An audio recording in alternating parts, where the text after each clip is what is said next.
Doppelgangers are stunningly common. Whether we know it or not, we probably all resemble somebody else. I mean, with like 8 billion or so other people occupying the same planet as we do, it would be pretty hard for us to look and act entirely uniquely, right? And I must say, whoever your lookalike is, they got pretty lucky. But what happens when it's not natural? What happens when somebody morphs themselves into someone else by contorting their face, carefully sculpting their body, and altering their mannerisms, all for the sake of gaining profit or attention? Well, that's what we're going to be exploring in today's video, all about Ariana Grande's lookalikes. Surprise! Because I've come to realize that I really don't think anybody else in this world has quite as many doppelgangers as Ariana Grande does. It's kind of extreme, and the boundaries are getting blurred, to say the least. I have a famous relative check.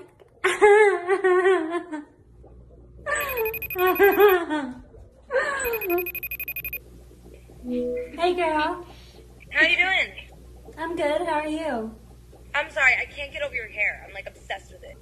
Thank you. Because the thing is, people will go to extreme lengths just to gain some notoriety online. Not even good fame, just fame. And so we're going to be exploring that idea a little bit in this video. We're going to be delving into the lookalike careers of twins that went by Pink Sweetener, as well as JessChic, Gabi DeMartino, and Paige Niemann. And then we're going to get into the weeds of the whole phenomenon just a little bit. We're going to have a chat about the psychology, the legalities behind impersonating a living, breathing celebrity, including but not limited to the time that Ariana Grande took Forever 21 to court over a lookalike model. So that'll be fun. Who doesn't love a court case? But before we get into this, I just want to include my regular disclaimer that I am one person working on a time crunch to produce these videos. So as much as I do extensive research and I try to be comprehensive and accurate, I'm not perfect. So please don't hesitate to contribute to this discussion in the comments section. I love to hear from you, and it's so beneficial all around to hear other people's opinions and explanations. And my accent, just because this gets asked all the time, it's a Kiwi accent. I'm from New Zealand. But with that out of the way, we can jump into the Ariana Grande lookalike tour bus. Okay, let's go on a wee journey. And I don't know if you're on this side of the internet at all, but you may recall seeing an uptick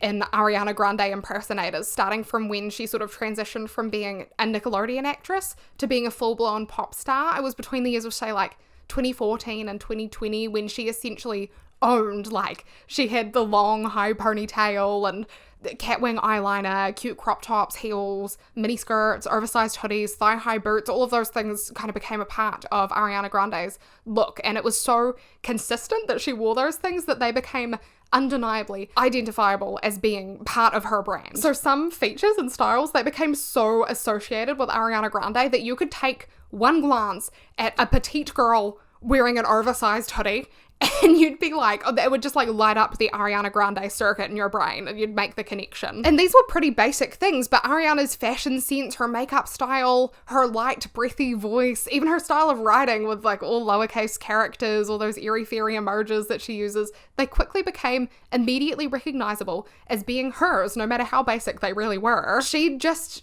marketed herself well. She'd managed to build an incredibly strong and very admirable brand for herself. And although that brand was quintessentially Ariana Grande, like I said, it's almost like she earned those styles, it did seem pretty simple, fairly easy to emulate. Ariana's look, of course, was actually carefully cultivated and maintained by a team of professionals, makeup artists and fashion designers and so on, but you'd be forgiven for looking at her and thinking that how she looked would be easily achievable for the average person, because like I said, pretty basic style choices, right? And so of course, people tried to adopt Ariana's look, and that's pretty par for the course, all things considered. People have been emulating more well-known people and their styles for a very long time. But something strange began to happen in the lives of some girls who really convincingly looked like Ariana Grande, and they even acted like Ariana Grande sometimes. It was whether they just had like naturally similar features, or they were absolutely spot on with their makeup application, their fashion choices,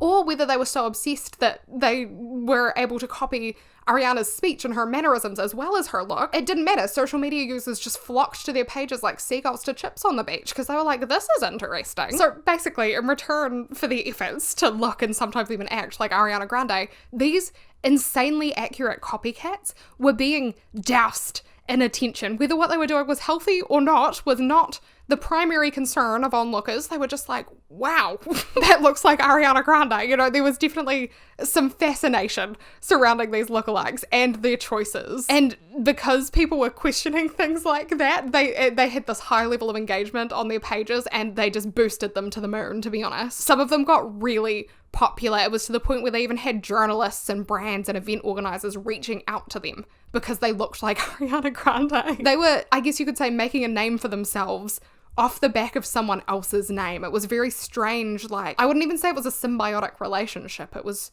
like a leeching kind of relationship in a way. But despite their success in terms of numbers, these lookalikes weren't necessarily highly regarded. In fact, there were social media channels and accounts dedicated to criticizing them and picking apart their lies, things that they'd said. Their comment sections were riddled with people expressing disgust or concern for the mental well-being of these well-known impersonators. Some of them even seemed to make Ariana herself pretty uncomfortable, which we'll get into later. But still though, if you're going by the idea that all press is good press, then these girls were doing pretty well for themselves. They'd made a lucrative career, like seriously a really lucrative career, out of simply looking and sometimes acting like somebody else, which is a very motivating reason to continue a shtick like that, isn't it? If you're making lots of money off it and getting lots of attention. And so there hasn't been just like a handful of Ariana Grande lookalikes. We're only going to talk about a few prevalent ones today, but I just want you to know that in reality, there were plenty of them floating around. It seemed like they came in waves, like they just flooded out of the woodwork one after the other. It was crazy, actually. You couldn't even tell them apart sometimes if you didn't know who they were. But just to name a few, there's been Alexa Morgan, Brittany Lockyer, Emery Bingham,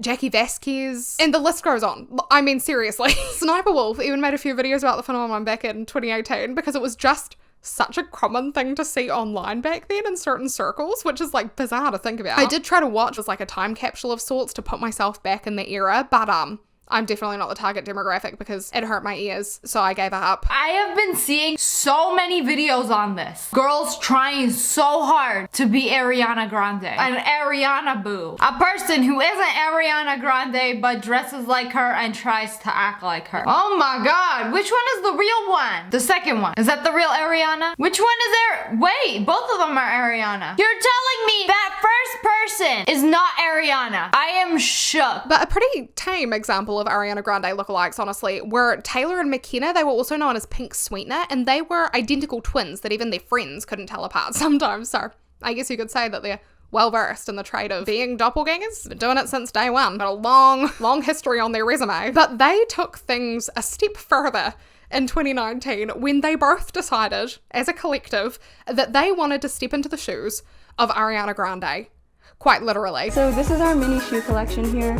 These are actually the boots that Ariana wore in the VMAs, performing with Lady Gaga for Rain on Me. And basically the story goes that I think Taylor and Mackenna, they were born sometime around like 2001 maybe. And growing up, they were pretty much attached at the hip. And even into their adulthood, they said like you wouldn't really come across one of them without the other one being nearby. Pretty much. Like they shared a bedroom, they even slept in the same bed, they were only ever really out and about together, they agreed on matching outfits every single day, they even got identical tattoos. But as far as Ariana Grande goes, the story starts back in 2016. Basically, they started posting videos on a shared Musical.ly account, Taylor and Mackenna did, and I'm not sure exactly how things progressed from there. I'm not really clear on it, but either they were compared to Ariana Grande by viewers and then they leaned into that and started acting and dressing like her, or they started to impersonate Ariana Grande and people took notice of what they were doing and they were like, oh my god, you look like her. I'd wager, I guess, that the latter is probably more accurate because they did say that they became fans of Ariana in 2015,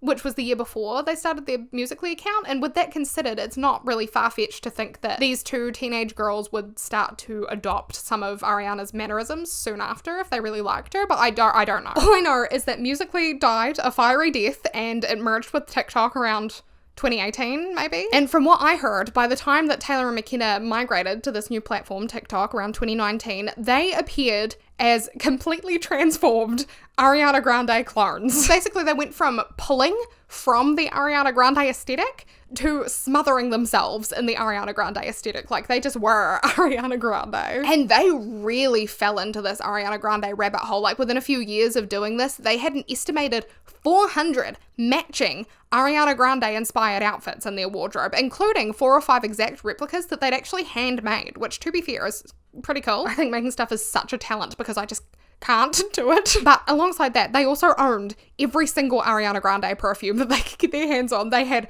Ariana inspired footwear, makeup, even spray tan. And these girls, they had their high ponytail technique. Oh, perfected. And they were complete with extensions that were the length of what looks like a small child. It's just a visual estimate, not an exact measurement, but you know what I mean. They were long extensions, just like Ariana Grande's were, funnily enough. And even their personalities had taken a turn. Both of the girls said that they'd gone from being pretty withdrawn, kind of existing in the shadows, to being outgoing and happily attention grabbing. Like, out in public, their Ariana Grande get up, it would catch the eyes of passers-by on the street, and they really didn't seem to mind. It didn't bother the girls that people were looking or judging. They said that the matching outfits actually brought them confidence, and I guess they were just so bonded together that it kind of only mattered what the other person thought about what they were doing, what they thought about what they were doing as a collective, and they liked it. But the twins did admit, they said that even though they'd supposedly been compared to Ariana Grande their whole lives, told they looked like her, they personally didn't see the resemblance. Taylor and Mackenna, they could spend upwards of 3 hours just trying to make themselves look like her, so it probably didn't come super naturally to them, but who would it come naturally to? Because she's a superstar. She's got people doing all that for her, right? But anyway, they said that in person as well, it was pretty rare for anyone to actually confuse them with the real Ariana Grande, mostly because they were always together, so I guess it would be like seeing double. That would be a pretty telltale sign, because Ariana Grande doesn't have a twin, does she? So I guess it would be like an immediate giveaway, wouldn't it, to anyone that hadn't just spun around in a circle 15 times or something. But Taylor and Mackenna, even though they did have to put quite a lot of effort into looking like Ariana Grande, they certainly weren't opposed to putting on a spectacle, I guess you could say, for onlookers. In fact, I think they quite liked the attention. The girls said that they actually chose to post their ventures as Ariana Grande lookalikes to TikTok because it's a viral video platform. It would easily allow them to share their love for Ariana Grande and for her style with the world, and that's why they were using it. They wanted to reach people. And not only that, not only did they have their own social media accounts, but they also made media appearances. They have an episode in Truly's Hooked on the Look series. They spoke to a YouTube channel called Humanity, and for some bizarre reason, these twins from Canada also featured on an Australian morning talk show. I don't know, we're so connected nowadays, it's crazy. I just thought it was funny. I was like, what's going on? But the presenters on that talk show, they kept really driving home how uncannily similar the twins looked to Ariana Grande. But to be honest with you, I don't really see it. I don't mean to be quirky or anything, I don't really see it. But what I did notice was how creepy it was to see 2 identical people make the same, like, calculated, unnatural movements at the same time. And it didn't happen often, but for example, they both like raised their hands to cover their mouths when they laughed, very similarly to how Ariana Grande would.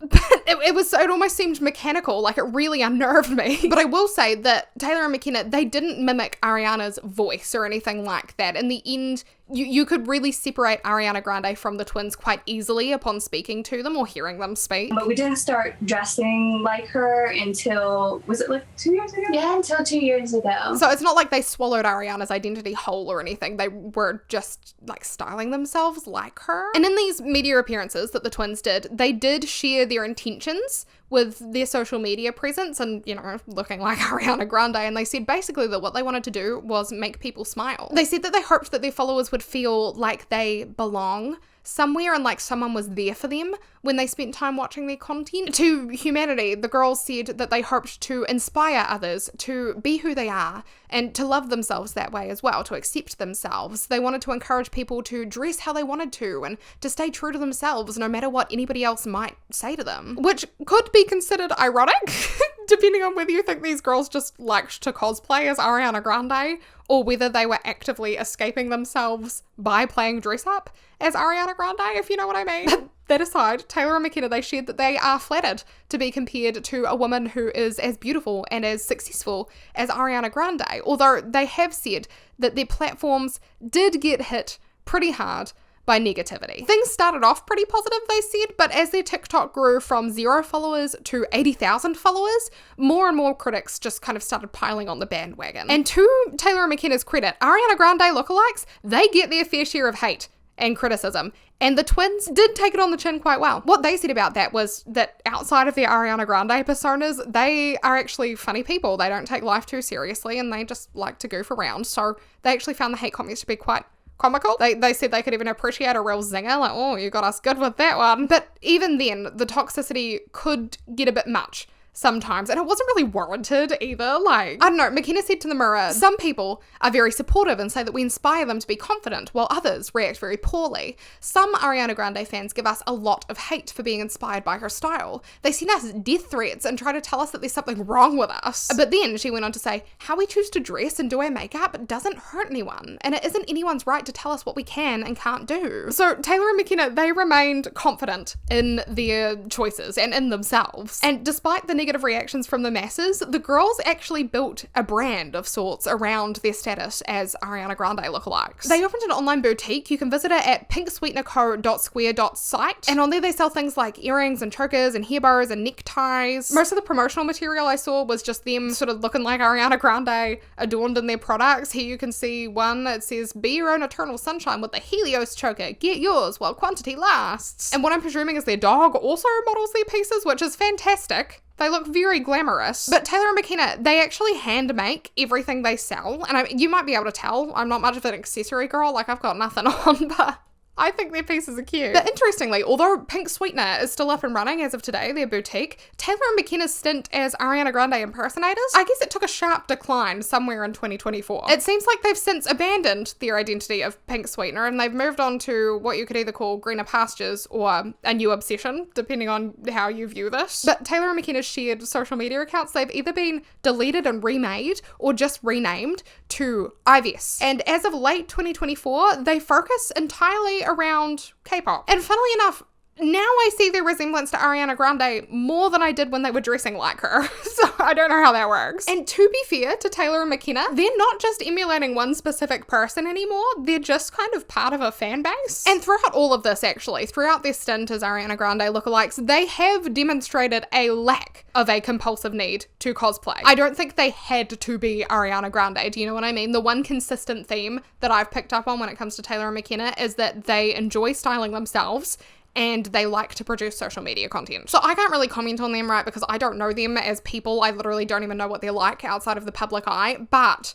to me, it seems like these girls, they just have a hobby. That's all it seems like to me. I mean, they have accepted brand deals in the past. They do have that online shop, but my understanding is that they also have more conventional jobs outside of their social media experience. So they're not professional lookalike influencers like others that we'll talk about in this video, which probably does create some semblance of a healthy balance for them. So even though I can't say for certain whether Taylor and Mackenna really just enjoy styling themselves or whether they relish the attention that comes from what they do or whether they just idolize their favorite celebrities so much that they feel better within themselves when they're embodying them, I can say that their behavior reads to me to be like passionate self-expression more than a delusional or a toxic obsession. Do you know what I mean? I just wonder what they did with all those Ariana Grande outfits. That's my only question remaining here. But not every Ariana Grande impersonator is quite so void of controversy. One that's played a part in their fair share of drama is a YouTuber that went by JessChic but now prefers to go by the name Alfina or Effie.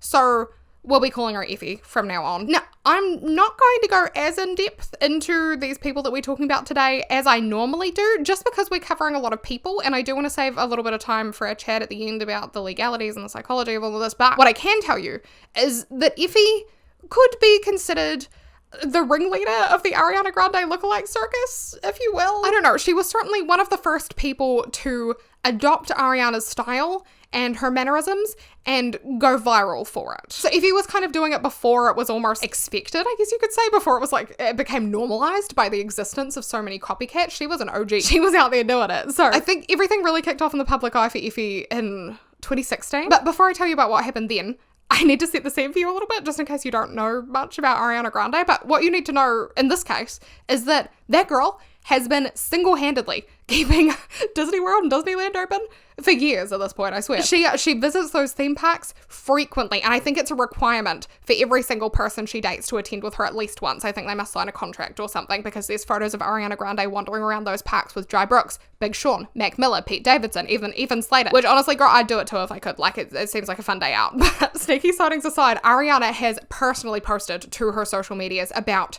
spending a day at those parks. She also got some high-res promotional photos taken when she went there on her 21st birthday in 2014, and those were pretty heavily circulated from what I remember. And then also kind of adjacently related, but Ariana performed at the Magic Kingdom Park in 2015. So what I'm trying to get at in saying all of this is that Ariana has been affiliated with Disney to some extent in the minds of her fans for quite some years now. And so when JessChic, or Effie now, when she arrived to Disney World in 2016, dressed very impractically for the day in an outfit similar to what Ariana Grande might wear on a public kind of work trip, with, you know, a pretty short skirt, little crop top, high heels, a statement Minnie Mouse-esque hair bow adorning her high ponytail.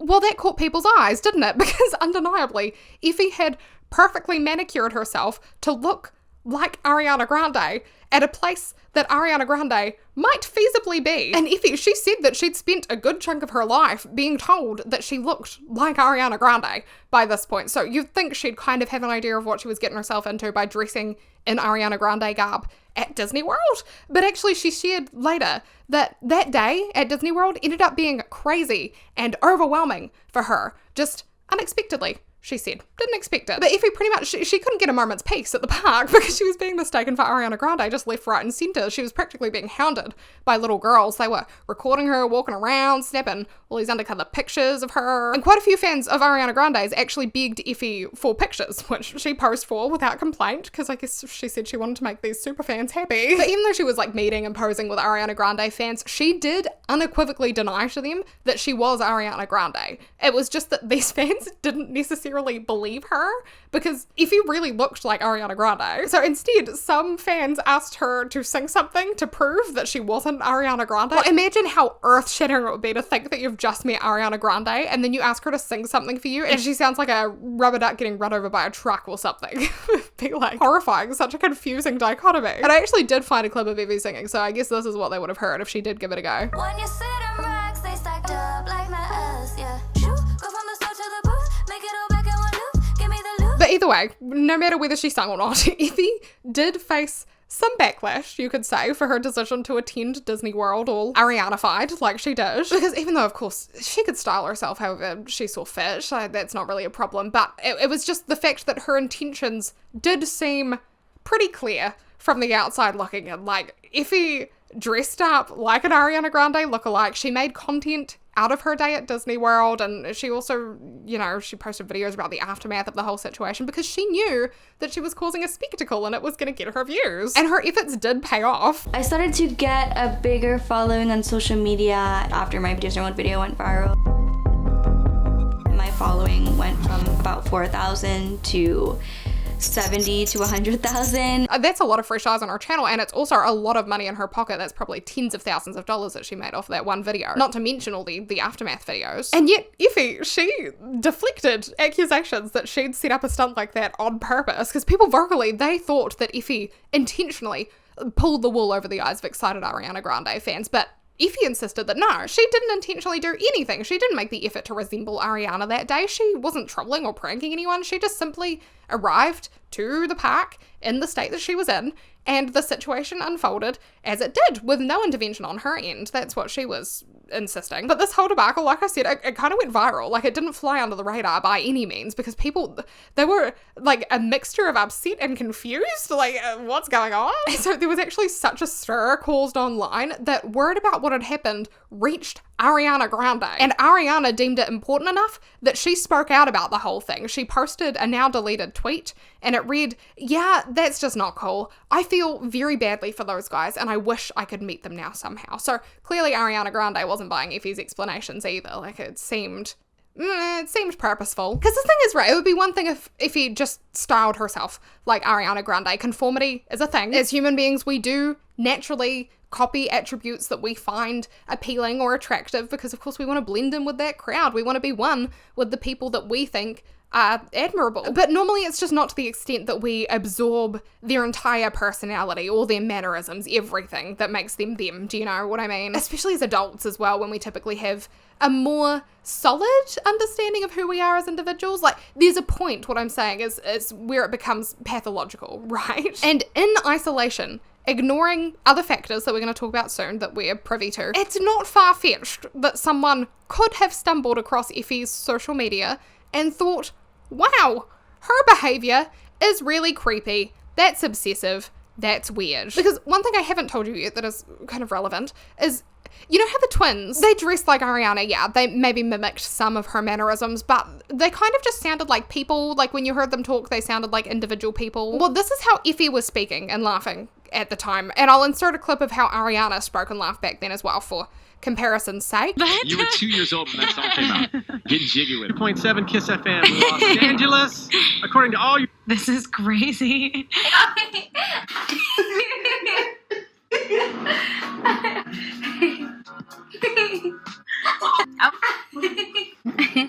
Hi. No, it's very exciting. I worked really hard on it, and just seeing people's positive responses has meant so much to me. Yeah. Is that what she says? Y'all, I feel like if this video, y'all can cringe with me. So there you have it.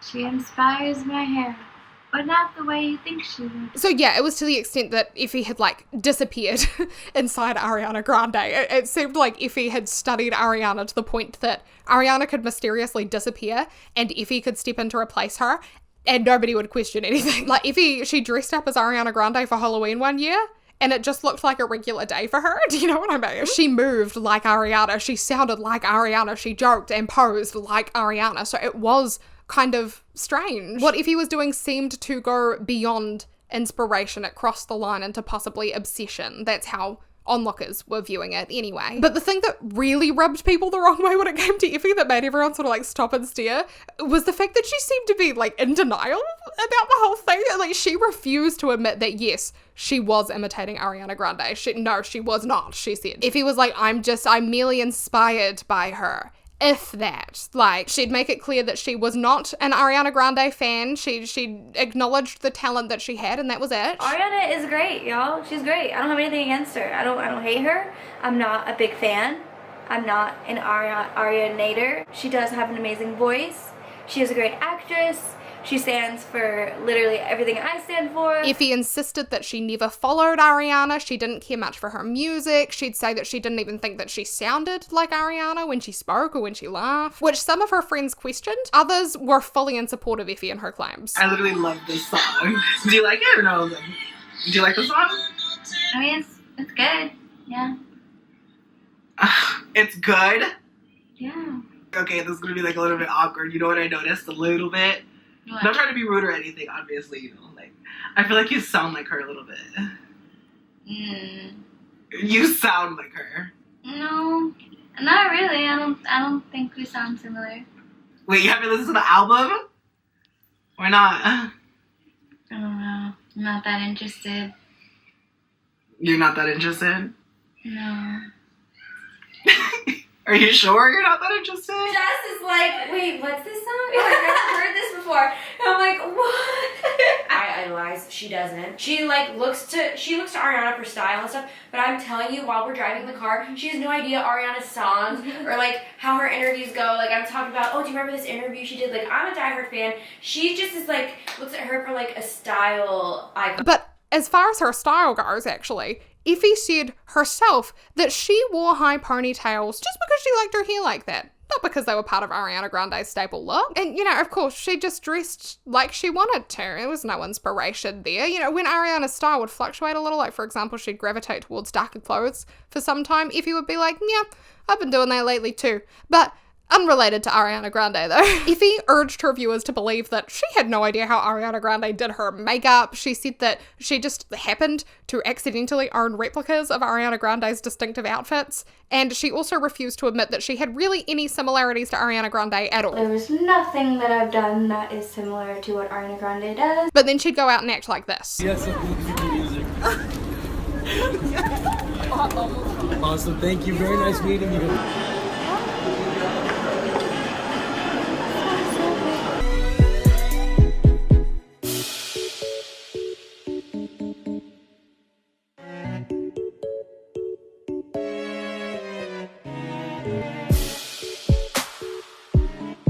Before we go on, I have to say, another beautiful young woman who looks remarkably like Ariana Grande. We did that on purpose. But I came across a Redditor that shared their perspective. Someone, they followed Effie to an extent, so they kind of knew I was up. And they said she also posts really cringy clickbait YouTube videos rehashing drama all the time and going back and forth saying she is or isn't an Ari fan. A common theme is people commenting, just be yourself, not Ariana, but it's not so easy when their entire following found them because they're an Ari doppelganger. And I thought that provided a little more insight into what was happening on Effie's channel way back then, which is helpful because her videos have been wiped from existence since, well, except for one vlog that is still up on her channel. It's littered with critical comments from viewers, so clearly this was like an ongoing saga that was really pissing people off. But I think personally that the Redditor honestly hit the nail on the head as far as what was motivating Effie to copy Ariana Grande. And I say that with confidence that Effie was copying, imitating Ariana Grande on purpose because, listen, I know that people grow and change. I 100% get that. Of course, I wouldn't expect Effie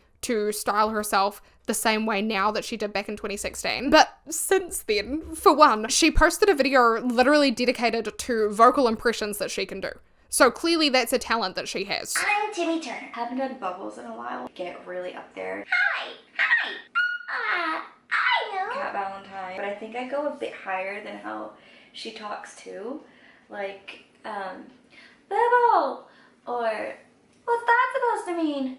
I feel like that's like a little higher than how she talks. I want to be a unicorn. One time. But also, I'll play you some of her most recent vlog. You can just hear the differences in her. You don't even need to watch the video to hear that she's different. Oh my goodness, I haven't been on camera in so long. Okay, well, let's get this.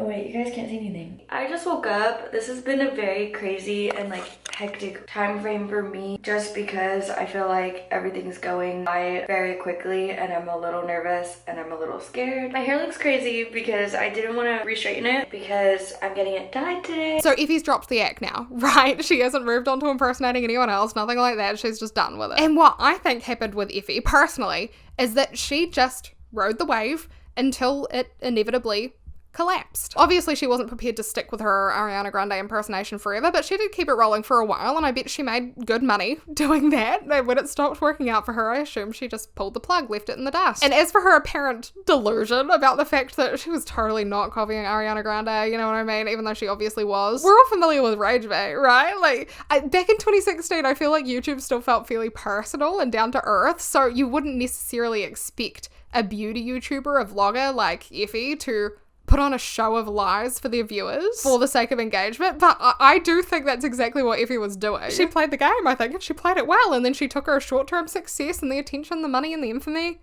and bolted. But like I said, I'm really not spending enough time looking into these people and these situations to be able to confidently pinpoint their motivations or even to 100% tell you what happened during the course of their careers. So that's just my guess as to what was going on with Effie during her Ariana Grande phase. For her, I think it really was probably about the money and the infamy to an extent anyway. All of the people that we're talking about have kind of approached their lookalike phases from completely different angles and levels from what I can gather, which is just like, I don't know, it's cool to see all the different archetypes. But the next doppelganger of sorts that we're going to be chatting about briefly is someone who was actually associated with Effie years back, and that is Gabi DeMartino. And you may actually be familiar with Gabi outside of this from Nikki and Gabi fame, but today we're just going to be taking a brief expedition into Gabi's foray into Ariana Grande impersonation land. And what's particularly interesting in Gabi's case is the fact that Ariana has actually acknowledged her existence in a positive way, which is quite the divergence from her usual reaction to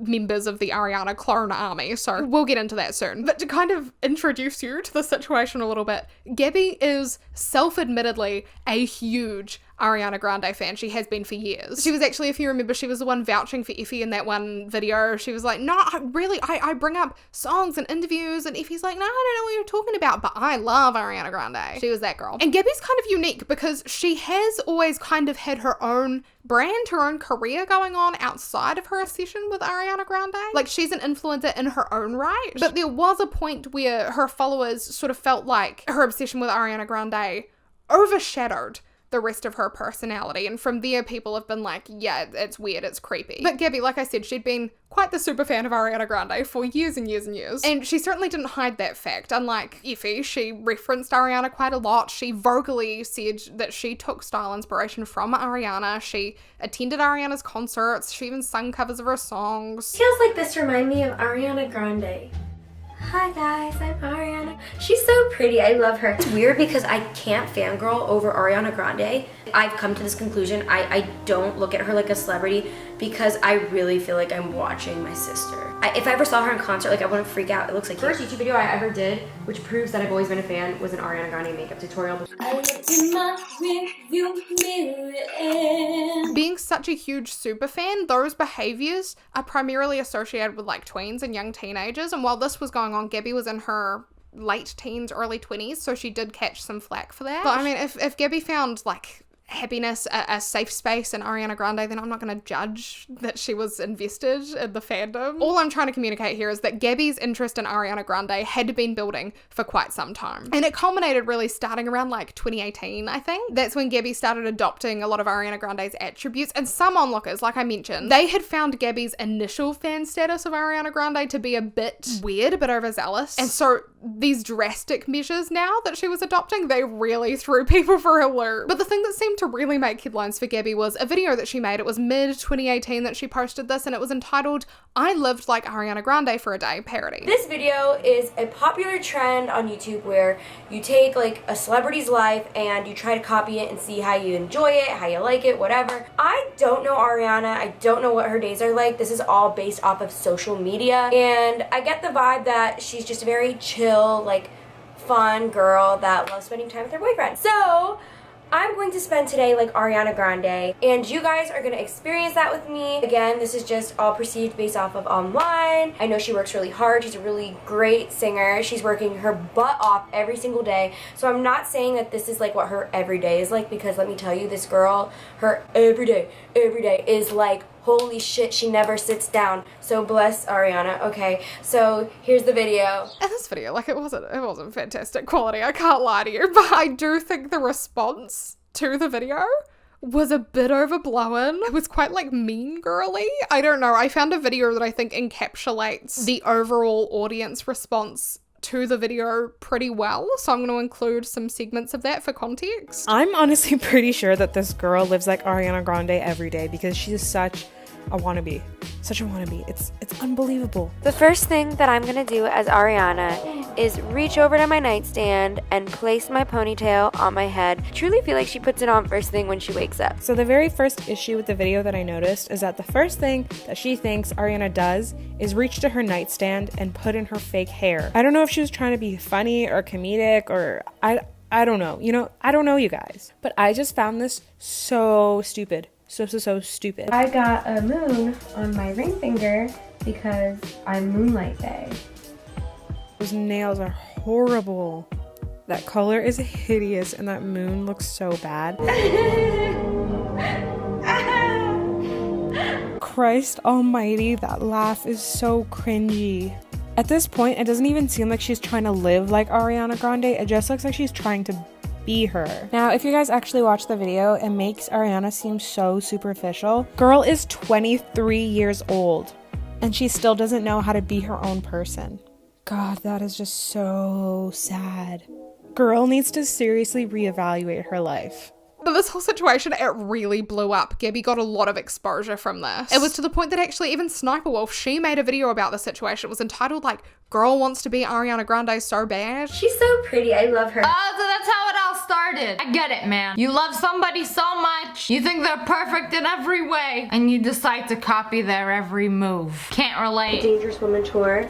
I got inspiration from her hair for the tour. I mean, mean, she said she got inspiration from it, so I mean, I see no problem there. You know, when I think of inspired by, I think of those fake Gucci t-shirts or fake Chanel, where instead of 2 C's, the logo is 2 O's like this, and it's like inspired by Chanel, but it's like a cheap knockoff. That's what I think of. Cheap knockoff. Because essentially that's what it is when you're trying to be somebody you're not. I don't know. Gabi seemed to be really affected by that video, to be honest with you. She didn't like the way that Sniper Wolf approached the video. A lot of the comments about the situation were like, well, it's a reaction video. What did you expect, Gabi? But in the end, is that really an excuse? Gabi personally, she said that about this video, she felt humiliated and she felt like she'd been boiled down to being nothing more than an Ariana Grande wannabe in front of Sniper Wolf's millions of subscribers, and that hurt her. But more importantly, I'm sure, to Gabi, Ariana herself actually saw a snippet of Gabi's video. I think it was the part where she was like snuggling up to her boyfriend on the couch and they were watching Harry Potter,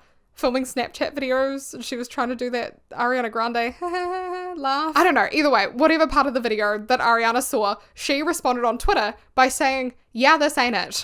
Which could have either meant that she hated the video and she thought it sucked, or it could have meant that she was like refuting that that was how her life looked on a day-to-day basis. I'm not sure what her intention was there, but all I know is that intentionally or unintentionally, Ariana did send a storm of fans to rain on Gabi's parade, essentially. She got bombarded with hate from Ariana Grande fans, and that really crushed her, to be honest. I think because she'd obviously been a big fan of Ariana Grande for years and she felt quite at home within the fandom, so to have them all turn on her, it was very distressing. But Gabi took to Twitter to express her feelings, and Ariana reached out to her. She said, I was just being funny. I knew they'd laugh at that. My bad, babe. It's all love here. You know that. Ayo, but next time can you wear more neutral tones and not do the cat laugh, JK? And that response, it was a little bit curt. I don't know. It was like civil, but it reads to me like Ariana did have a bone to pick with the video. I guess because it was made by a superfan, right? But she seemed to have like a very shallow view of who Ariana was as a person and what her life was really like, which must be almost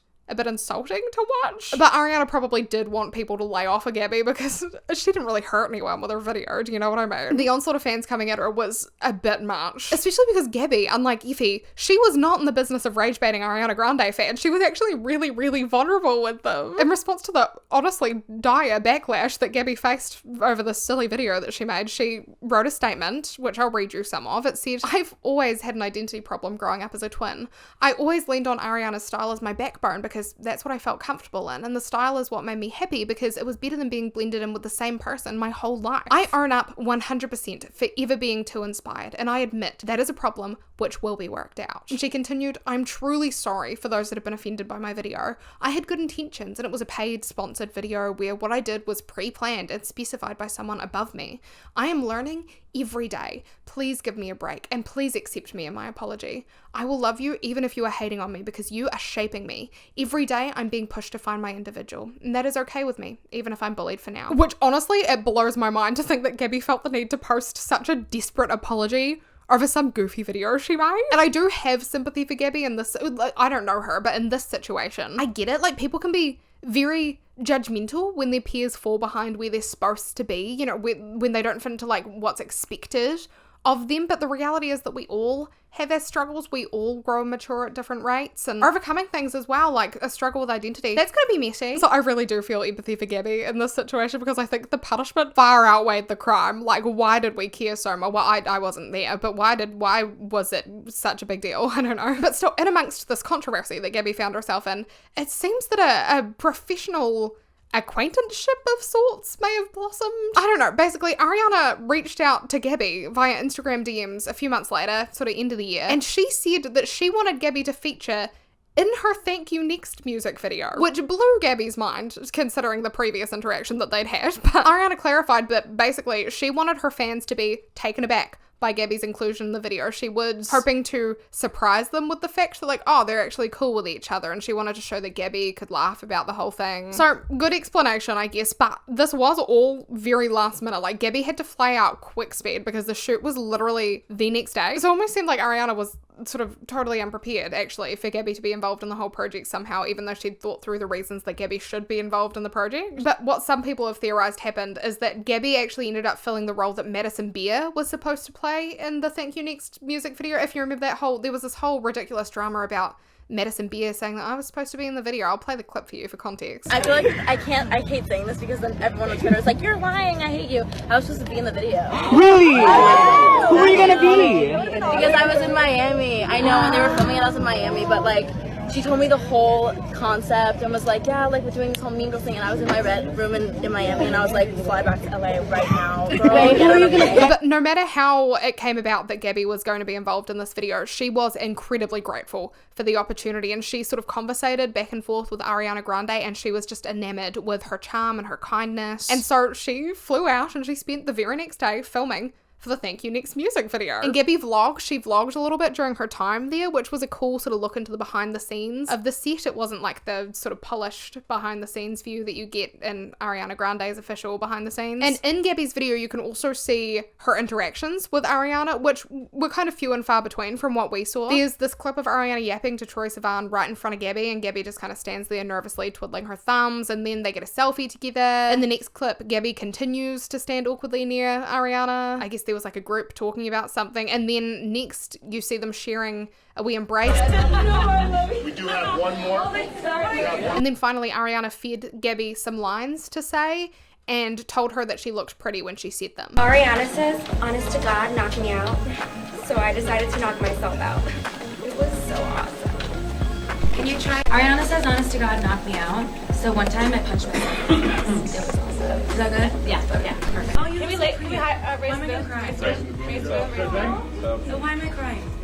So all in all, the two didn't interact like they were like best friends or anything, which is to be expected, especially considering the fact that Ariana's actual best friends, some of them at least, were on set that day. So they weren't like super buddy-buddy, but they seemed like they were on perfectly fine terms. And she did well. She did her job. In the end, this is what Gabi had to say about her experience. This was her perspective on things. There's nothing I could say in this video that could put in words how awesome the experience was. I feel like at first I was so nervous, and as soon as I got to set, there were like so many people doing different things. There were extras, there were people I recognized from Instagram that I've never spoken to before, and it was just kind of overwhelming at first.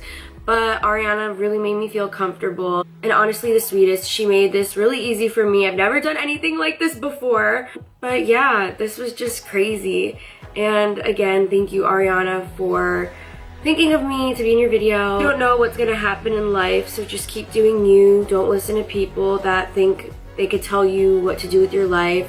Don't listen to haters. Just keep working on yourself, and maybe something cool like this will happen to you one day. Like, holy shit, like, it still hasn't hit me yet. Now, with that out of the way, I have to say that there is genuinely so much to speak about when it comes to Gabi DeMartino. Like, there's no way I could possibly do this topic justice. It could be a whole separate video. But specifically on the subject of Ariana Grande, I do have a couple tidbits for you. For one, people have accused Gabi of getting plastic surgery to appear more like Ariana, which Gabi has denied. They just got work around similar times, she said, or like she just happened to look more like her even though it wasn't her intention. Now people say your doppelganger is Ariana Grande, and people think that you've made all these modifications to turn into Ariana Grande. You just happened, I feel like you happened to make the modifications and you look like. Yeah, no, that's honestly what happened. My old teeth look just like hers. So if that were the case, I would have kept my old teeth. And also, these next wee facts I've got from a snark subreddit about Ariana Grande. So take what I'm about to say with a pinch of salt, but snarkers do pay pretty good attention. So apparently, Gabi splurged on a Burberry coat to gift to Ariana, and then Ariana re-gifted it, which I suppose makes sense because Ariana Grande probably doesn't need gifts. And then also, long story short, really long story short, but in 2020, Gabi posted something on OnlyFans that she hid behind a paywall with the caption, "Won't put my panties on," and a smiley face. And when curious people paid the $3 to view that video that she'd shared on OnlyFans, it was a video of her as a toddler lifting up her dress to flash the camera, which is horrifying. I don't think I even need to explain to you all the many reasons why that was a very poor choice and a very bad and illegal thing to do. I think you probably understand. But supposedly, on this topic of Ariana Grande, Gabi kind of aggravated the situation when she responded to it by saying that her biggest fear was Ariana finding out, like, babe, you've got bigger fish to fry, I promise you. But it really seems like Gabi just had this ironclad parasocial relationship with Ariana Grande for years, which she even said that she considered Ariana she felt like a sister to her, is what Gabi said. So that was already kind of bubbling in the background, but then the lines got really, really blurred because now they've personally communicated, they've even worked together. And I do feel a little bad for Gabi in that regard because I feel like that must be difficult for her to navigate, especially in the public eye. But I could imagine that Gabi would be kind of blinded by the fact that Ariana Grande spoke to her, invited her to work with her, to the point that she could overlook the fact that the reason Ariana probably did that had nothing to do with how much she likes Gabi and everything to do with how much it would benefit her career to feature Gabi in her music video and have some sort of relationship, some kind relationship with an impersonator. You know what I mean? I don't know. I really don't know. We'll get back to the subject of Gabi emulating Ariana's style in the present day. Well, at this point, it seems like Gabi has kind of embraced the fact that impersonating Ariana Grande is a part of her. Gabi was invited to a Wicked event and she filmed a little Get Ready With Me video where she spoke about, again, how growing up as a twin gave her some identity issues. She said that she found her solitude in drawing inspiration from Ariana Grande. But this time she had an update. She went on to say that she'd actually gotten the help that she needed, and Gabi had come to realize that cosplay was essentially what she was doing, but she wasn't doing it in a healthy way. It wasn't a healthy thing for her to do, to disguise herself every single day under this costume of Ariana Grande. And so she's working on finding that balance. And like I said, it's a messy journey. So it will be a little hard to watch, but I hope she's coming into herself is all I can say. So that's bits and pieces of Gabi's story. Like I said, there's really no way that I could cover everything and get into everything because she's been around for a long time and there's a lot going on around Gabi DeMartino. But I did want to include her still to highlight the sort of like fangirl archetype of the Ariana Grande lookalike squad. So with Gabi, although Ariana has been a big part of her life, right? That's never really entirely consumed her or her business ventures. She's always had her own individual identity. Unlike the next person that we're going to speak about, who is probably the most infamous Ariana Grande lookalike, who is, of course, Paige Niemann. And again, I could make a whole video about Paige. There's a lot that could be said, but I'm just going to cover kind of the basics for you. So Paige, similarly to Gabi, she was a pretty big Ariana Grande superfan as a tween, just from the looks of things. That's what I'm gathering. Tell me if I'm jumping to conclusions. But like a lot of young people, Paige posted TikToks starting way back in 2016. Well, I guess it was Musically at that time, wasn't it? But anyway, that was back when she was all of 12 years old. She was posting. And it wouldn't have been abundantly clear at that point, but knowing what we know about Paige now, you can definitely tell that her style was somewhat inspired by Ariana Grande, which is fine. But obviously, the years that Paige spent staring at Ariana Grande's face on her wall when she was falling asleep at night and presumably watching Ariana Grande's TV shows and interviews and listening to her music and studying her appearance, that paid off in a pretty spectacular way for Paige. Because by the age of 15 in 2019, Paige's career was essentially jump-started by these videos that she'd made of her looking identical to Ariana Grande. I did. You go, I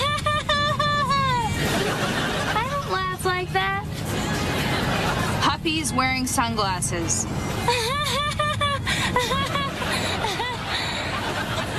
Dang it. And I mean, like, truly, her face, her clothes, her mannerisms, down to like the precise eyebrow furrowing, it was uncanny. It's like Paige straight up absorbed Ariana Grande, and you already know TikTok took notice, okay? Because this was, again, it was a spectacle. People were like, whoa. So Paige's videos absolutely blew up. They exploded and they were just swarmed with people commenting things like, is this not Ariana? Like, you can't tell me that this is not Ariana. But of course it wasn't. Either way, Paige leaned deeper and deeper into the shtick that she'd developed of dressing up like Ariana Grande because it was working really well for her. And she just, over time, perfected her craft. And I mean, like, if you really study Paige's face, you can tell that Paige isn't Ariana Grande's identical twin. There are differences there. But you just have to respect that Paige was able to style herself and do her makeup well enough that at first glance, you might think that she was Ariana's identical twin. Like, she was very talented in that aspect. So in 2019, as she was really, really blowing up, Ariana actually became aware of Paige's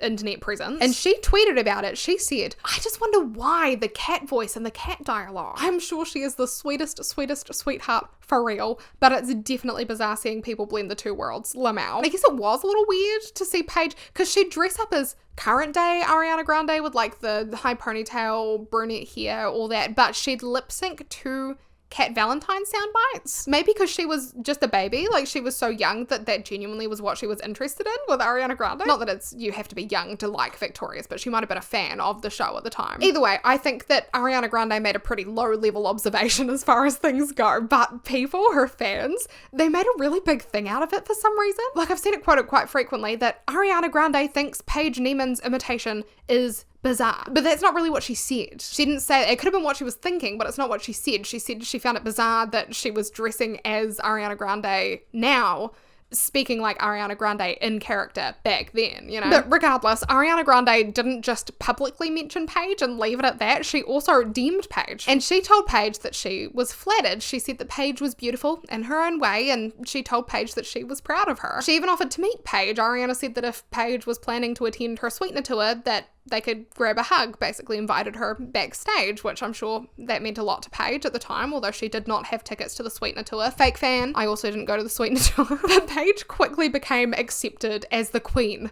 of Ariana Grande lookalikes, pretty much. Like within a few years on TikTok, she'd grown to over 10 million followers. That's insane. And then in 2022, she appeared in an episode of Truly's Hooked on the Look series, just like Taylor and Mackenna did, and she was there basically to discuss her trajectory as an impersonator. So similarly to the other impersonators that we've spoken about, Paige said that she'd been told that she looked like Ariana Grande since she was a little girl. But she clarified she didn't know who Ariana Grande was at first, and when she looked her up, she thought that Ariana was gorgeous and talented, and she became obsessed with her, in her own words, but Paige didn't think that they looked similar at all. It wasn't actually until Paige's mum, she did her makeup and put her hair in a high ponytail, and then Paige got it. She looked at herself in the mirror and that she saw the resemblance. That was the first time. And I guess she liked what she saw. She liked that resemblance because that, from there on, became Paige's primary style. Paige started to dress in clothes that Ariana was known to have worn. She said that they had a very similar fashion sense. And Paige in general just embraced their similarities. Like once Paige went viral on TikTok for looking like Ariana Grande, she never looked back. She started treating it like a full-time job. And the career opportunities that she was presented with because of that were endless. But unfortunately, looking back, they didn't have anything to do with Paige's apparent talent in the makeup or the hair department. Like she was 15 years old and pulling off an identical style to Ariana Grande. She obviously had some skill, but that was brushed aside because she looked like Ariana Grande. That's what people cared about. And Paige, she spoke about how she'd like to go on to pursue acting, singing, modeling even as careers. She spoke about how she enjoyed that sometimes she was recognized on the street as being Paige Niemann rather than being, you know, that Ariana Grande lookalike. And that was important to her because she wanted to make a name for herself as an individual. But unfortunately, that never really happened. Whatever Paige's authentic self was, it wasn't what people wanted to see. It wasn't what journalists wanted to document. You know, Paige had a personality. She had her own dreams. She could make pig sounds with her mouth closed, for God's sake. She was a talent. Do you have any hidden talents? Yeah, I can make a pig sound with my mouth closed. And yet all she's ever been known for is being Ariana Grande's TikTok lookalike. So she never grew out of that because how could she? I mean, can you even imagine what it would do to you to have not even reached adulthood and be rich and famous for the sole reason of the fact that you look like someone else? I don't know, that's not a position I've ever been in, but I can imagine that would mess with your psyche a little bit. And from the looks of things, that's exactly what it did to Paige. Because rather than coming into her own during her formative years, Paige just slipped deeper and deeper into the character of Ariana Grande. It became her entire image as a public figure. Paige Niemann has almost never been seen outside of her Ariana Grande get-up. She hasn't released any of her own music or starred in a movie or even somewhat established a career for herself outside of being an Ariana Grande lookalike, which is sad, but it's also concerning when you take into account the fact that at one point, this was 2022, Paige opened an OnlyFans account, which you can imagine sparked some outrage because, I mean, it's one thing what AI can conjure up, like deepfakes, they're scary. And then it definitely feels like it's crossing a boundary as well for someone whose entire public presence revolves around looking as much like another person as possible to then start selling raunchy content, because you know who would be buying that stuff. Do you know what I mean? And you know what they'd be imagining. So to use someone else's likeness in that context to do something that they'd probably never do and would most likely be horrified for anyone to have access to, I mean, that's not right. That's inappropriate. In my mind, that's immoral. But I guess other people did feel the same way, and that message must have come across loud and clear to Paige, because I can't even find the scent of her OnlyFans anymore. So it must have been deleted, I'm assuming. It did go for a couple years though, to my knowledge, because I heard that, interestingly, near the end of 2024, Paige's accounts on both Instagram and TikTok were banned, possibly as a result of all the drama surrounding her OnlyFans account. I guess maybe people found out and it led people to mass report her accounts on there for impersonation. I mean, those platforms are Paige's bread and butter, essentially. Like, her career would be functionally dead without those accounts. So I'm sure it must have been scary for her to be removed from those platforms for doing the very thing that she was known for on them. It would have been like, there goes my livelihood, do you know what I mean? But Paige went on to claim, she said that, I guess she appealed it, and she said she wasn't impersonating anyone, which, to be fair, she kind of wasn't in the fraudulent sense of the word, because it was her name attached to all of her accounts. She never claimed to be anyone other than Paige Niemann. She just happened, you know what I mean, to look like Ariana Grande. So her accounts have since been reinstated, because I don't think that she was banned on any real grounds. But although plenty of people found Paige's content to be captivating, it was also pretty unnerving to see what she was doing, especially because Paige, she didn't just stick with one look. She followed Ariana through every one of her eras without so much as wavering. Like, when Ariana Grande transformed into Glinda, Paige was right there with her. Paige also transformed into Glinda. If Ariana Grande lost weight, so did Paige. She was keeping up with everything, and Paige's mimicking had far surpassed just simply styling herself like Ariana Grande and lip syncing to Cat Valentine's sound bites. Like, she could imitate Ariana's mannerisms to a T. She acted like Ariana Grande. But Paige did slip up a little in her attempts to be identical to Ariana, which people realized. She was photographed attending, it was a Warner Brothers like movie premiere early 2025, I think this was January, and her face shape was just off, and that freaked people out. But it also made headlines because it was kind of big news. Like, there was a Daily Mail article released, it was entitled "Ariana Grande lookalike sparks concern by going for cosmetic surgery to look more like her idol." And in that article, they shared that a London-based consultant plastic surgeon specializing in facial surgery and rhinoplasty theorized that Paige had possibly gotten chin filler, lip filler in her cheekbones to make them look more pronounced, and possibly even dimple surgery to recreate Ariana's look. And this plastic surgeon consultant, they said, as a plastic surgeon, if someone comes to me and says, I want to look like a celebrity, it's definitely not a healthy starting point. Procedures shouldn't be based on trends. They have lasting effects. But a few months following the public outcry and the concern over Paige's new look, Paige actually made a post telling her followers that she'd gotten her chin filler and her lip filler dissolved. So that gave some relief, an ounce of relief to worried onlookers, but it certainly didn't completely eradicate their concern for Paige. And still, to this day, the general consensus that I can see on Paige's pages, it remains that Paige is obsessed with Ariana Grande, that Ariana thinks her behavior is bizarre, and that her appearance and her behavior is generally disturbing. That's what people say. Like, if you go to her page, you'll see comments like, you need psychological help and girl, be yourself. Those are probably the most prevalent sentiments that are being shared by people on her posts. But to be fair, Paige hasn't really made headlines or even public appearances or social media posts since like February of 2025. It's been ghost town. She went from being the most prominent Ariana Grande impersonator to possibly the most quiet and the most undercover. And I think, from what I've gathered, that Paige's choice to go dark is in part due to the negative reception towards her work. Like, even Ariana Grande has made it clear over the years that she isn't really a fan of her lookalike. She's never directly said it, but she's implied it. And because Paige has been like the most well-known imitator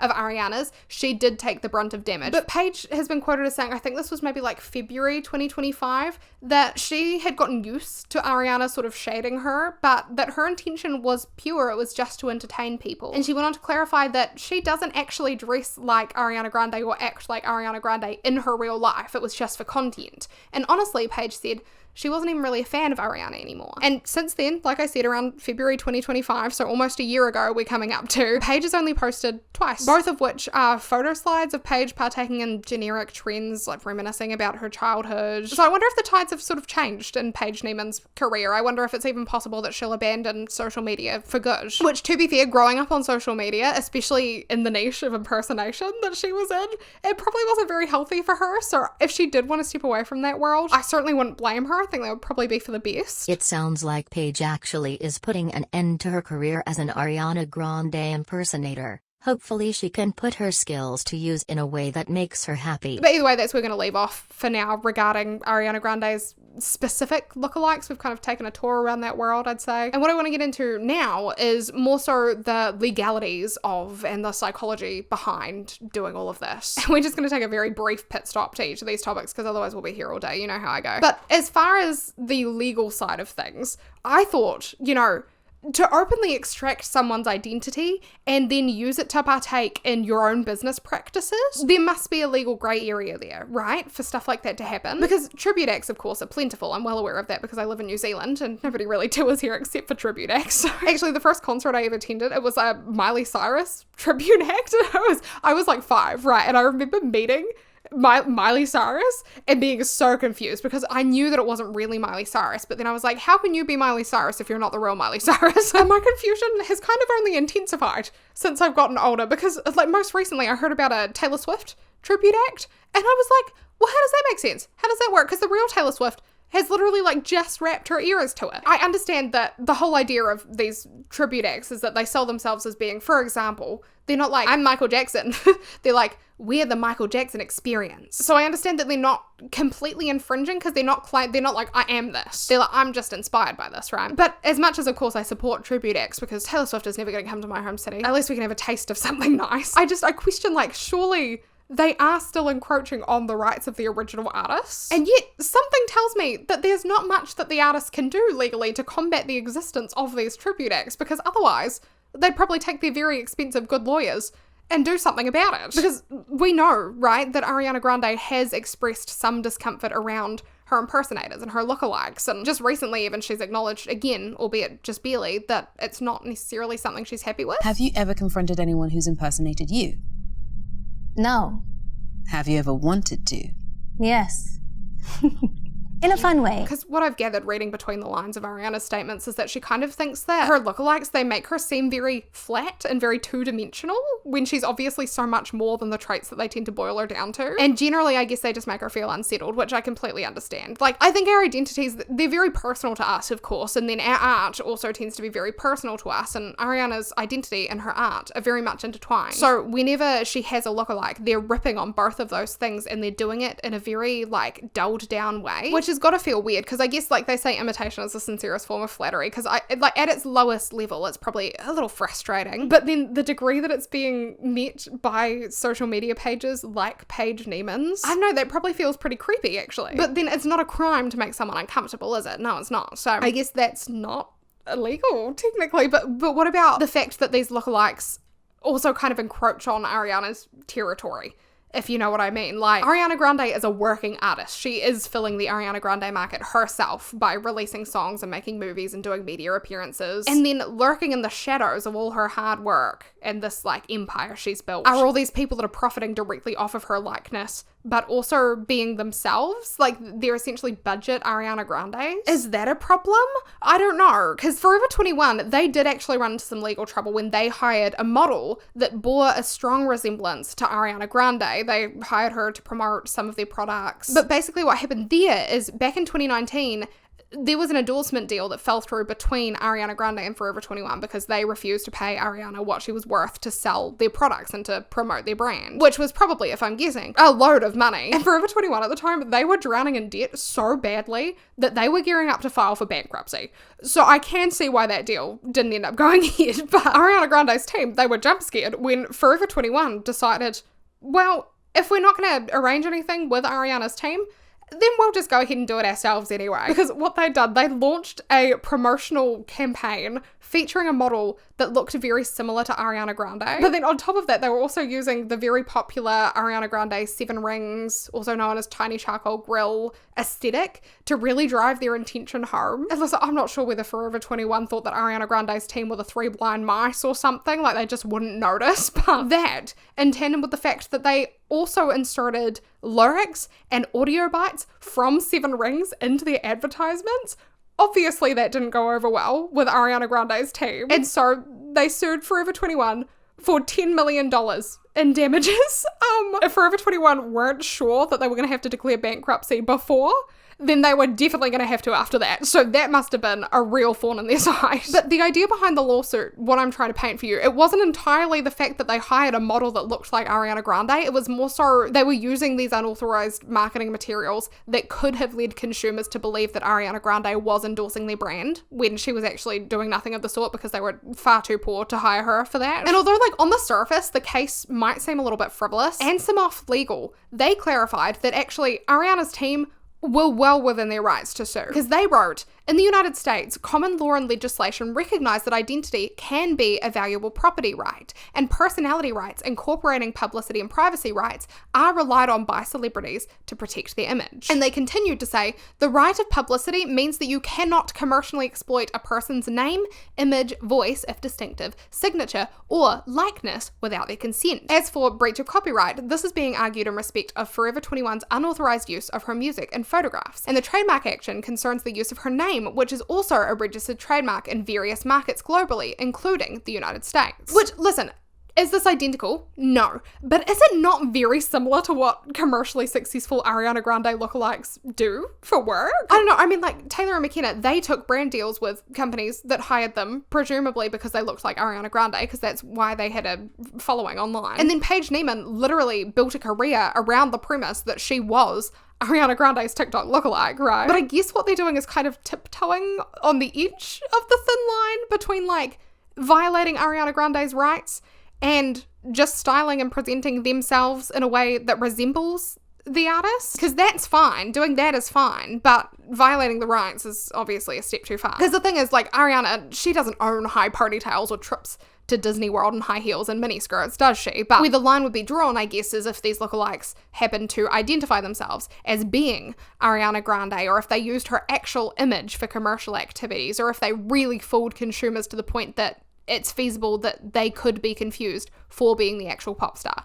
Basically, that's where the real problems, I guess, would come in. But legal issues aside, what about psychological issues? Well, I guess the first thing that we really need to get out of the way is the fact that plenty of us, human beings, copy celebrities to some extent, and that could generally be considered fairly normal sort of social conformity behavior. And even when the intensity does get increased a little bit, the reality is that being an impersonator, as in like adopting someone else's persona for work or for periods of fun, that can be a perfectly healthy thing to do. It's kind of like cosplaying, right? It's a form of artistic expression is what it is. And so I feel the need to address the fact that when I'm prying into the psychology behind celebrity lookalikes, I'm not theorizing about, say, you or me that might be like, oh, I want to try that hairstyle. And I'm also not talking about anyone in particular that we've spoken about, because for all we know, they're just adopting a certain aesthetic that they've seen and they like, or they're just cosplayers. Like, we don't know these people that we've spoken about, really. But my question is, what do we know? What do we know about people who might be compulsive in their imitation of celebrities, or a certain celebrity in particular? Like, what might compel someone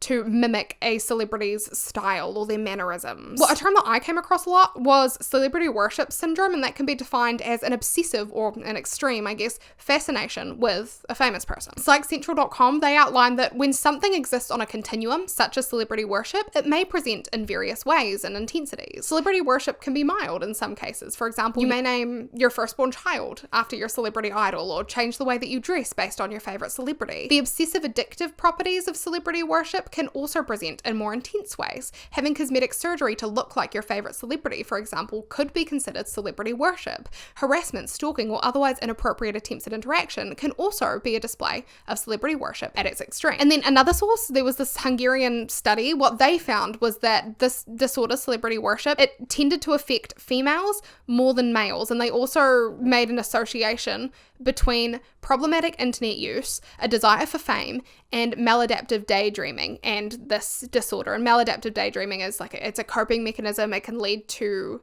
vivid, complex, sometimes compulsive daydreams that sort of interfere with your daily life. But this study, it never mentioned specifically that people experiencing the symptoms of celebrity worship disorder might be inclined to mimic their celebrity interests. But I did find the connection that they drew to having a desire for fame and having this disorder to be an interesting talking point. Basically, the study mentioned that people who find celebrities' lifestyles appealing and people who long for recognition, they're more likely to worship celebrities. And that pointed me towards the absorption addiction model of celebrity worship that another study identified. But basically, these Hungarian scientists, they wrote, this model proposes that some individuals with a loosely integrated identity structure are more likely to become obsessed with a celebrity as a result of an attempt to strengthen their identity structure and gain a sense of fulfillment. However, when an addictive component is incorporated into this process, the dynamics and motivations can lead to extreme behaviors in order to maintain satisfaction with the person's favorite celebrity. So it's not a huge leap, basically, to think that someone who worships a celebrity, you know, admires a celebrity for having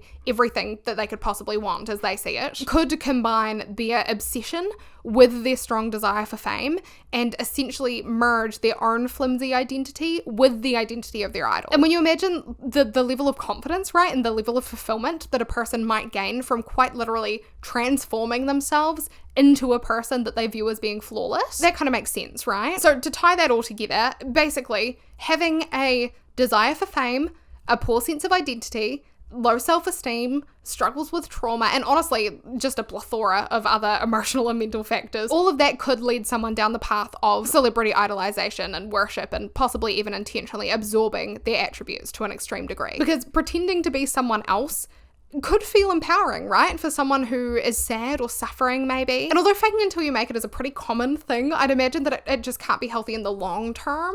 Might help you get through a situation, but when it becomes you, I think that adds pressure to your life, really. Because comparison, it's like a bear trap, right? That it can hold you in a pretty tight grip. And so if you constantly are trying to live up to an unrealistic standard that you've based your entire identity around, that your identity hinges on that standard, I mean, that can't be good for your psyche, right? But I bet in the short term, it can feel pretty beneficial. It can feel probably pretty good. So I guess the real danger would be when you sort of lose your individuality and you replace your true identity with this imaginary one. That's when things become a real issue. But on the topic of Ariana Grande lookalikes in particular, I can definitely draw some sort of link between their behaviors and maybe things like a poor sense of identity, an imagined closeness to this perfect celebrity that they idolize, a desire for fame maybe that they have. Actually, someone that I didn't speak about specifically named, her name was Jackie Vasquez. She spoke about her experience in the Ariana Grande impersonator niche in a way that felt very familiar, honestly, to the others that we did delve into a little bit. And what she said kind of tied it all together. She said, I've gotten so much hate from her fans. It's unbelievable. Half of her fandom are very sweet and nice to me, but the other half are the meanest people I've ever seen online. She said, it feels amazing to be compared to Ariana since I see her as a sister. She's so beautiful, so it kind of boosts my self-esteem when people tell me that. I honestly don't know how she feels about the comparisons, but to me, it's a huge compliment. Sorry, my camera has died, and I feel like this is a good time to apologize for the entire video because I am not feeling well. So if I'm coming off a little bit poorly, I'm sorry. I am a bit poorly. Anyway, I guess back to the motivations to be a lookalike. I suppose that receiving an outpouring of attention could definitely be motivating for lookalikes, right? Because they might get complimented online or noticed in the street, all thanks to their celebrity-specific garb, of course. And oftentimes, right, if you can successfully emulate a celebrity, even if it might take you hours to achieve what their team of stylists and artists can do on a daily basis, then you are being more cohesive with beauty standards than the average person could even dream of being. And in turn, that would make you incredibly desirable and more respectable, or at the very least noticeable, which are things that a lot of people crave. And especially on social media, right? People want to be noticed on social media quite a lot of the time. And on social media, media doing something a little out of the box, like putting on a familiar face and cosplaying as a famous figure and doing it well, that's a pretty simple formula to gaining exposure. Like, that would work. And people like familiar faces, they're drawn to them. You'll notice that YouTubers will often advertise their videos using more well-known faces and names because that grows their channel, but they do still manage to maintain their own identity a lot of the time. Long-form content is just, it's a little easier to get across to people. But influencers, especially ones that just post photos or make short-form content, they don't necessarily have that same luxury of being able to maintain their own identity. It's not always as clear who they really are behind their platform. Because growing a successful personal brand on a platform like Instagram or TikTok, it's not easy. I know it looks easy because so many people have a huge following online, but it takes a lot of work. And honestly, probably a lot of luck too. But then growing a personal brand based around somebody else's personal brand, well, that kind of simplifies the process a little bit, doesn't it? Because those attributes that you're copying, they've already been proven to work. You know that they're likable or they're attention grabbing, so it's kind of like taking a shortcut to guaranteed fame. And the rewards of succeeding in that can be so addicting. Like when you're stacking up cash, you're cultivating an audience base, you're nailing down brand deals and interviews and media appearances. Essentially, you're building a career out of your resemblance to another person. I mean, why would you stop? And all of that, I suppose, that leads us to one unique factor that we haven't really touched on yet in the case of lookalikes on social media, which is, of course,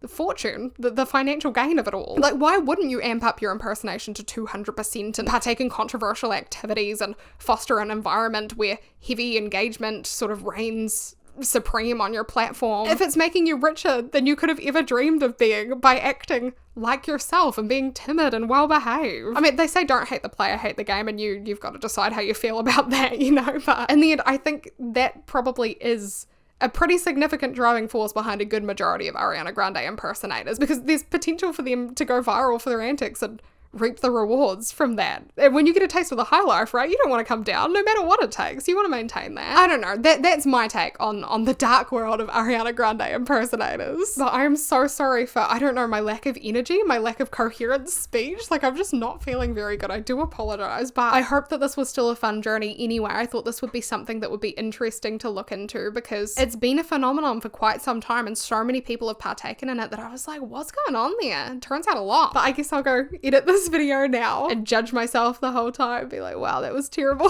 But thank you so much for coming here and spending some time with me today, taking some time to learn a little bit about some silly little pocket of the internet. But I hope that you're feeling well. I hope that you're taking care of yourself, and I hope that life is treating you well. If not, don't worry, it will change, it'll come around, just hang in there. But yeah, thank you so much. I guess I'll head off now because you can probably hear my voice is dying. That's concerning. But thank you. Have a great day. I'll see you again. Bye.